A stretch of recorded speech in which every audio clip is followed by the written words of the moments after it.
কলকাতা নিউজে আপনাদের সবাইকে স্বাগতম। আমি অসিত কুমার বিশ্বাস, নদিয়া ডিস্ট্রিক্ট হকি অ্যাসোসিয়েশনের সেক্রেটারি। আমাদের নদিয়া ডিস্ট্রিক্ট হকি অ্যাসোসিয়েশনের সব ছেলে মেয়েরা সব দুস্থ ঘর থেকে আসে, যার ফলে আমরা প্রথমে বেশ ওরা খুব ভালোই খেলে, কিন্তু বড় হয়ে অর্থের অভাবে আর কি এরা হারিয়ে যায়। আমি পাপিয়া দাস। আমি জলি বিশ্বাস। আমরা নদিয়া ডিস্ট্রিক্টে থাকি। নদিয়া ডিস্ট্রিক্টে হকি অ্যাসোসিয়েশনে খেলি। আমরা প্র্যাকটিসে যাই অর্থের জন্য। আমাদের জিনিসপত্রের খুবই অভাব। 2021-এ ফার্স্ট ন্যাশনাল চান্স পেয়েছি ওপেন ন্যাশনালে। তারপরে 2022-এ ওপেন ন্যাশনাল চান্স পেয়েছি।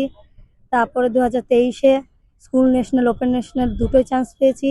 তার মাঝেও 2023-24-এ ইস্ট জোন বলে একটা খেলা আছে, ওতে চান্স পেয়েছি। আর ডিস্ট্রিক্ট তো আছেই, ডিস্ট্রিক্ট তো খেলতেই আসি। 2019 থেকে হকি খেলছি।